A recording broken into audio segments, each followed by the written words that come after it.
In this video, I'm going to show you how to play with friends on Roblox on your PlayStation 5. The first thing you want to do is you want to open up your PlayStation 5, and the first thing we need to do is we need to go ahead and go to the top menu and select on these three dots over here that say more.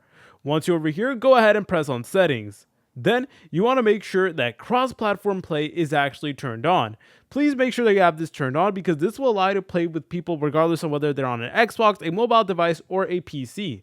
Now, once you're done with that, what you also need to do is you need to add them as a friend. So you want to go ahead and press on this one over here that does say add friends. And now what you want to do is you want to go ahead and just select on triangle, and that will bring up the search results. And now all you want to do is you want to go ahead and search up the gamer tag of your friend. So let's say, for example, we wanted to add how to now. All we need to do is type that in. Then all we need to do is we need to go ahead and enter that into the search results. Make sure that people is selected.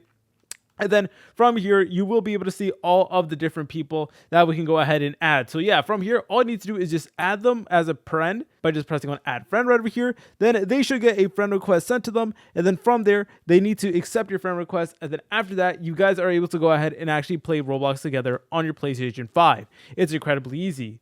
If you guys found this video helpful, make sure to leave a like and subscribe. I'll see you in the next tutorial.